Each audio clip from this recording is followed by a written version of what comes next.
Hello guys, welcome to my YouTube channel study with Kareena. आज मैं आपको बताने जा रही हूँ क्लास 12 का एक बेहद ही इंपॉर्टेंट क्वेश्चन जो कि क्लास 12 में बेहद बार पूछा भी जाता है और ये 5 मार्क्स का आता है। मैं आज आपको बताने वाली हूँ अल्फा पार्टिकल क्या होता है और उसके कैरेक्टरिस्टिक्स क्या होते हैं। ठीक है, तो यहाँ पे क्वेश्चन क्या है, what is alpha particle, right its characteristics. ठीक है, तो अल्फा पार्टिकल क्या होता है। Alpha particle is the nucleus of helium atom having charge is equal to the charge of 2 proton and mass is equal to the 4 proton. यानी कि charge जो होता है वो 2 प्रोटॉन के बराबर होता है और मास जो होता है वो 4 प्रोटॉन के बराबर होता है। अल्फा पार्टिकल क्या होता है, वो हीलियम एटम का न्यूक्लियस होता है।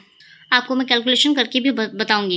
यहाँ पे मैंने हीलियम एटम को रिप्रेजेंट किया है जिसका एटॉमिक नंबर है 2 और एटॉमिक मास है 4, जो कि होता ही है। और एटॉमिक नंबर को हम लोग Z से रिप्रेजेंट करते हैं और एटॉमिक मास को हम लोग 4 से रिप्रेजेंट करते हैं।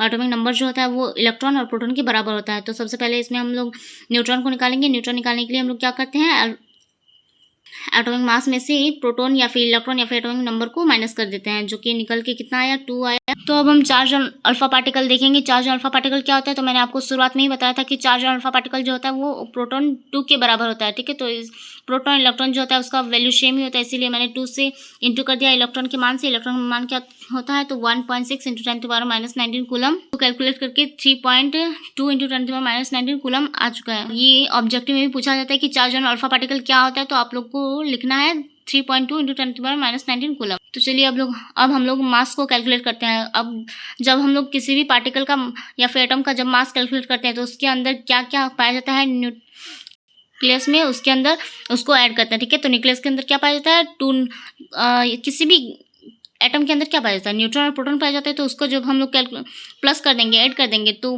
निकल जाएगा उसका मास। तो इसी प्रकार मैंने निकाला है मास ऑफ अल्फा पार्टिकल क्या होता है। तो अल्फा पार्टिकल में 2 न्यूट्रॉन होते हैं, 2 प्रोटॉन होते हैं, इसीलिए मैंने ऐड कर दिया है। और प्रोटॉन का वैल्यू जो होता है, यानी कि इसका जो मास होता है वो न्यूट्रॉन के मास के लगभग बराबर होता है, इसीलिए हम लोग यहाँ पे प्रोटॉन के मास को भी शो कर सकते हैं। इसीलिए मैंने शो भी कर दिया है 4 इंटू 6.67 10⁻⁻27 kg में। ठीक है, और मास निकल के आ चुका है 6.64 इंटू 10⁻⁻20 kg। ये भी कभी कभी पूछ लिया जाता है objective, mass of alpha particle क्या होता है, तो आपको शो करना है 6.64 इंटू 10⁻⁻20 kg।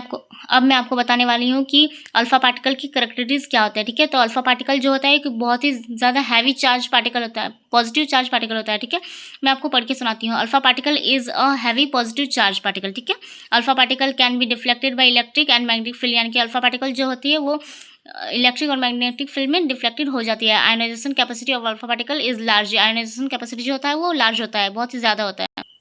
और एक पॉइंट क्या लिख सकते हैं, the speed of alpha particle is less than beta and gamma ray.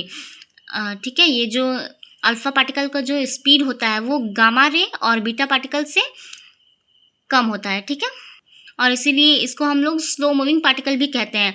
और इसको आप 5वां पॉइंट करके लिख सकते हैं, it is also slow moving particle.